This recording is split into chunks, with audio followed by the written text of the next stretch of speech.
दर्शकबिन नमस्कार, बोल्दैछु नर्जुन तामाङ। सदा जस्तै आज पनि अर्को नयाँ सन्देश लिएर उपस्थित भएको छु। आशा छ यो सन्देशबाट यहाँको जीवनमा सकारात्मक ऊर्जा थप्न मद्दत पुग्नेछ। आउनुहोस् दर्शकबिन, आजका विषयवस्तुतर्फ लागौँ।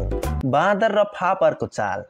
एक दिन एक बाँदर जंगलमा हिँडिरहेको थियो। ऊ भोकाएको थियो र केही खानाको खोजीमा थियो। हिँड्दै जाँदा उसले एउटा किसानको खेतमा स्वादिष्ट देखिने फापरहरू देखियो। बाँदर खुसी हुँदै भित्र पस्यो र दुवै हातले फापर समात्न थाल्यो। उसले झोलामा फापर भर्न थाल्यो, तर झोला भरिए पनि उसको लोभ मरेन। उसले थप हातमा फापर टिप्यो। जब झोला बोक्न खोज्यो, तौल धेरै भयो र ऊ उठ्नै सकेन। त्यति नै बेला किसान आइपुग्यो। बाँदर भाग्न खोज्यो, तर हातभरि फापर भएकोले दगुर्न सकेन।